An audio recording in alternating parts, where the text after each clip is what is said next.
444 के साड़ी हो दहिया हो गईले भारी।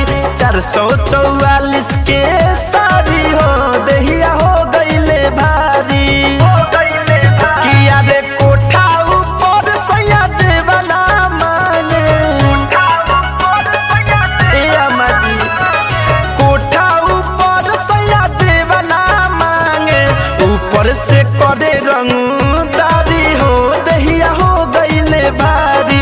444 के साड़ी हो दहिया हो गईले भारी।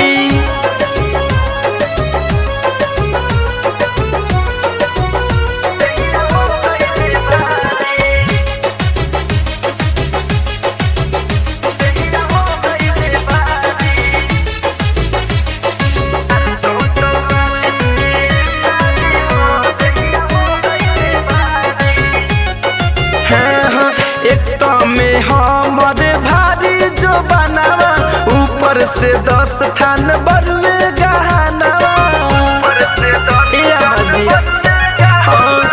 एक में हमर भारी जो बनावा ऊपर से 10 थान बरुए गहनावा। आनंद दो सवत बनल बारी हो दहिया हो गईले भारी। 444 के साड़ी हो दहिया हो गईले भारी। 444 के साड़ी हो दहिया हो गईले भारी।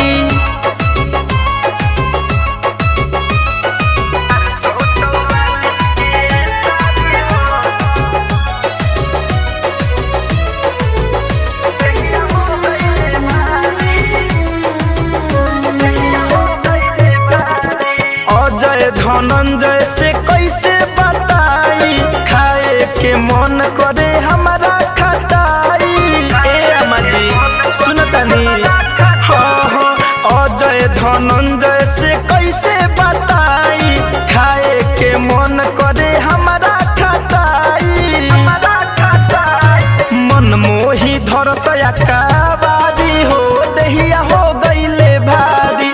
444 के साड़ी हो दहिया हो गईले भारी।